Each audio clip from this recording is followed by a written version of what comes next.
Bonjour à tous et heureux de vous présenter la toute première émission de nos TV aux couleurs du rugby et aux couleurs de l'ASM Clermont-Auvergne avec notre premier invité Thierry Fraisse, président de l'interclub de l'ASM Clermont-Auvergne.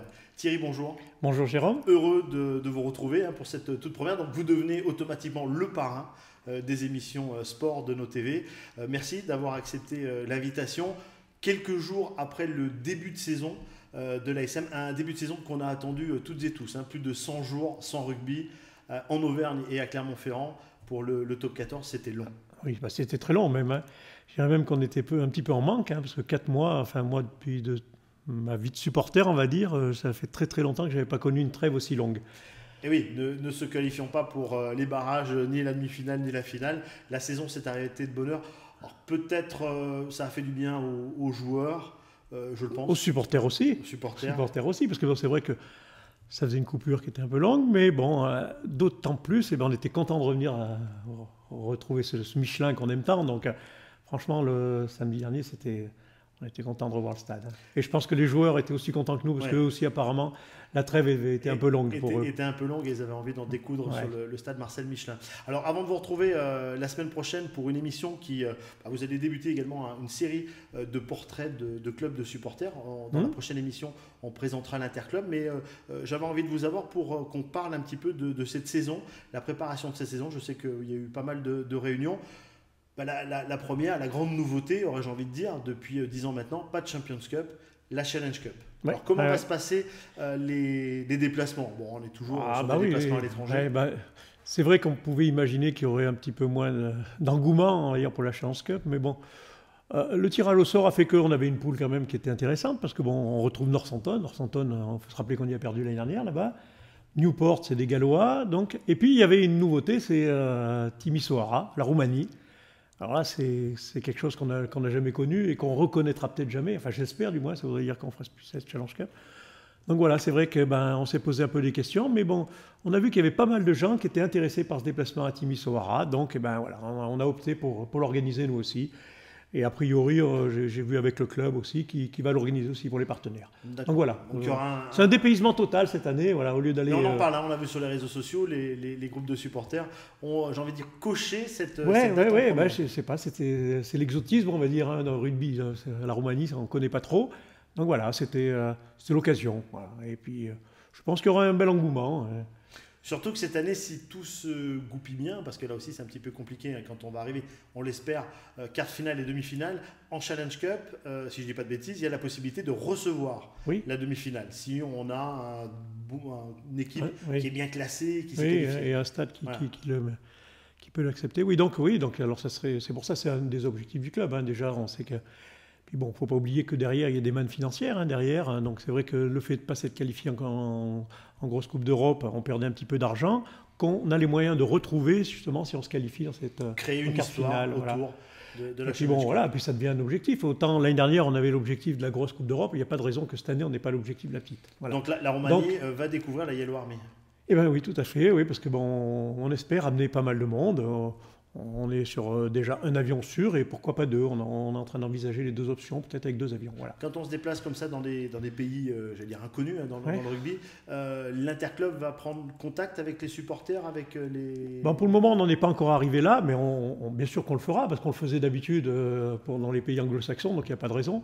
Peut-être qu'on aura peut-être des problèmes de langue avec la Roumanie. Bien qu'il y ait une amitié forte entre la Roumanie et la France, il y a des liens qui sont... Oui, et puis il y a une histoire de rugby quand même, parce que on a tous connu dans le temps des France-Roumanie qui était un des rendez-vous du mois de novembre à chaque fois. Donc voilà, non, mais bien sûr qu'on prendra contact avec les supporters adverses. On revient au top 14. Quels vont être... Alors, je ne sais pas si on a déjà établi un planning d'animation ou s'il y a quelques idées pour... Disons que les animations, nous, elles viennent au fur et à mesure de la saison, parce que bien souvent, on a besoin de l'aide de partenaires, parce que toutes ces animations ont un coût et qu'on ne peut pas couvrir, nous, qu'avec nos fonds. Donc, bien souvent, c'est le club qui nous amène des partenaires qui ont envie de faire une animation, et donc voilà, on travaille avec eux après un partenariat. Donc déjà, d'ores et déjà, on sait qu'on va faire une opération drapeau pour le match contre le Stade Français, qui a lieu samedi prochain à 21h. Et voilà, on va distribuer 10 000 drapeaux qu'on va mettre en place sur les sièges aux couleurs de l'Auvergne, de Aura, quoi. Je sais que l'an passé, vous aviez également ouvert à des supporters qui auraient eu des idées, mais qui ne font peut-être pas encore partie de clubs de supporters, pour essayer de trouver de nouvelles idées. C'est toujours d'actualité. Les infos, elles peuvent toujours remonter. On a toujours dit qu'on était ouvert à toutes les idées, bien sûr, et heureusement d'ailleurs, parce que nous aussi, c'est vrai qu'à force, on a fait le tour un peu de tout ce qu'on pouvait, donc toute idée est bonne à prendre.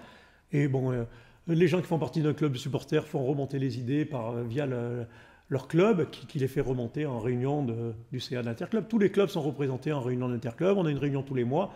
Donc il n'y a pas de raison.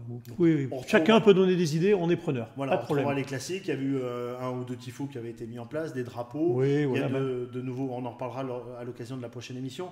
Il y a également de nouveaux clubs qui sont en train d'intégrer l'Interclub et qui ont intégré l'Interclub.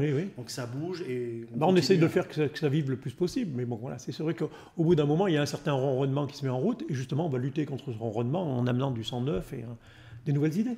On a parlé de déplacements pour la Challenge Cup, on va parler également de déplacements top 14, avec des choses qui vont être mises en place également par l'Interclub, accompagné de l'ASM Clermont-Auvergne. Oui, nous, au niveau de l'Interclub, déjà l'année dernière, on avait mis en place des bus, qu'on faisait des bus à 15 €, on appelait ça, parce qu'on avait fait un tarif qui était pour toutes les destinations, de la plus proche à la plus loin. Et c'était l'Interclub qui comblait. Donc l'année dernière, on avait organisé 9 ou 10 bus, ça avait eu un coût de 10 000 € pour l'Interclub. Donc on a décidé cette année de le remettre en place sur le même fonctionnement. Donc voilà, il n'y a pas de raison, on va refaire pareil. Et la petite nouveauté, on va dire, cette année, c'est qu'on va faire de la vente en ligne. Donc on est en train de finaliser ça et ça va être en place pour le premier déplacement qu'on va organiser. Parce que Pau, on ne le fera pas parce que c'est beaucoup trop loin en bus, ça fait trop loin, les gens ne veulent pas y aller. Donc le premier qu'on va faire, c'est Bordeaux, qui est mi-septembre. Et là, on espère que la vente en ligne sera en place, voilà, avec paiement en ligne. Et donc essayer de retrouver cette ambiance au stade Marcel Michelin, qui a fait défaut quelquefois la saison passée, bien par rapport au match, au résultat. L'ambiance, c'est pas que le public qui l'a fait. Je veux dire, il y a le match, il y a le jeu, il y a une atmosphère qui est donnée par les joueurs et tout. Donc c'est un tout. Donc voilà, on sait que l'ambiance, elle va revenir obligatoirement. C'est les matchs et les joueurs qui vont en décider. Mais le public est toujours prêt de toute façon. Voilà, on a envie de vibrer, on a envie. Donc maintenant, il faut que l'équipe nous fasse vibrer et il n'y a pas de problème. Voilà, elle nous fait vibrer. Et puis c'est vrai qu'on retrouve, au niveau ambiance, on a les tambours du côté des Ultras. En Auvergne, à l'occasion du match contre Agen, ils sont revenus. On a les Mordus, on a également les Arvins de Lutèce. On a plusieurs points, on essaye d'animer et on les remercie bien évidemment. Parce qu'ils sont dynamiques. Ils sont dynamiques, oui, on les entend bien. Et ça nous permet de créer cette ambiance en avant-match et tout au long de la rencontre. Oui, de donner le tempo un peu pour le public. C'est très important. Thierry, merci beaucoup. Merci pour cette toute première interview, car on retrouvera Thierry Fraisse dans une prochaine émission la semaine prochaine pour nous parler bien de l'Interclub, l'histoire de l'Interclub et le fonctionnement de l'Interclub, qui lancera une série d'interviews où on essaiera bien évidemment de présenter tous les clubs. Ils sont au nombre de 17. Ils seront ici même sur le plateau et ils présenteront bien leur club. Voilà, merci Thierry, à très vite pour la prochaine interview. Et puis, ce sera un plaisir, merci beaucoup. Voilà, merci de nous avoir suivis. C'était la toute première émission sport de nos TV. Donc n'hésitez pas à vous abonner à la chaîne YouTube et également à liker la page Facebook et on se retrouve très vite pour une prochaine interview. Et encore un grand merci à Amandine Rigaud pour les photos qui ont défilé tout au long de cette interview. Merci, bye bye et à la semaine prochaine.